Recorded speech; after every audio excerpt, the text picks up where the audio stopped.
Jalna merchant bank घोटाळा उघड, 23 कोटींच्या फसवणुकीत आणखी तिघे अटकेत. आर्थिक गुन्हे शाखेची मोठी कारवाई, आरोपींना 6 दिवसांची पोलीस कोठडी.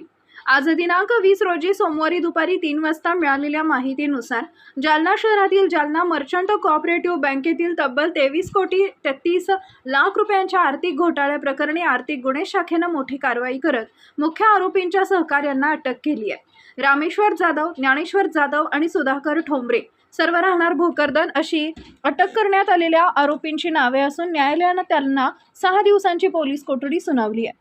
या प्रकरणात बनावट कागदपत्रांच्या आधारे वेअरहाऊसच्या नावाखाली तब्बल 177 बनावट खातेदार उघडून मोठ्या प्रमाणात अपहार करण्यात आल्याचं उघड झालंय.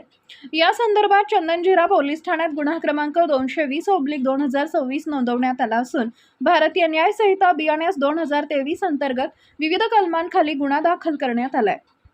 या प्रकरणाची गंभीरता लक्षात घेऊन पोलीस अधीक्षक अजय कुमार बन्सल व अपर पोलीस अधीक्षक आयुष नोपानी यांनी आर्थिक गुन्हे शाखेला सखोल तपासाचे आदेश दिले होते. तपासादरम्यान या घोटाळ्याचा मुख्य सूत्रधार रायचंद कुरंगळ आणि निलेश भोसले यांना यापूर्वीच अटक करण्यात आली असून त्यांना 24 एप्रिलपर्यंत पोलीस कोठडी देण्यात आली आहे. तपासादरम्यान समोर आलेल्या माहितीनुसार आरोपींनी बनावट कागदपत्र तयार करण्यासाठी एजंटमार्फत लोकांना 10 ते 20 हजार रुपयांचा आमिष दाखवून त्यांच्याकडून बनावट खाते उघडून घेतले. यामध्ये लायसन्स काढणे, मार्केट कमिटीच्या पावत्या तयार करणे अशा गैरप्रकारांचा समावेश असल्याचं निष्पन्न झालं आहे. फरार असलेल्या आरोपींचा तांत्रिक विश्लेषणाच्या आधारे शोध घेण्यात आला.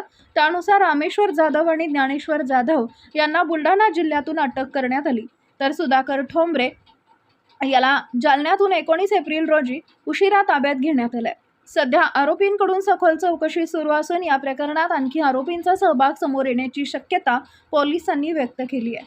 ही कारवाई पोलीस अधीक्षक अजय कुमार बन्सल, अप्पर पोलीस अधीक्षक आयुष नोपानी आणि प्रभारी उपअधीक्षक आर्थिक गुन्हे शाखा सुरेश होणावणे यांच्या मार्गदर्शनाखाली सहाय्यक पोलीस निरीक्षक मिथुन घुगे, पोलीस उपनिरीक्षक शैलेश मस्के यांच्यासह आर्थिक गुन्हे शाखेच्या पथकाने यशस्वीरित्या पार पाडली.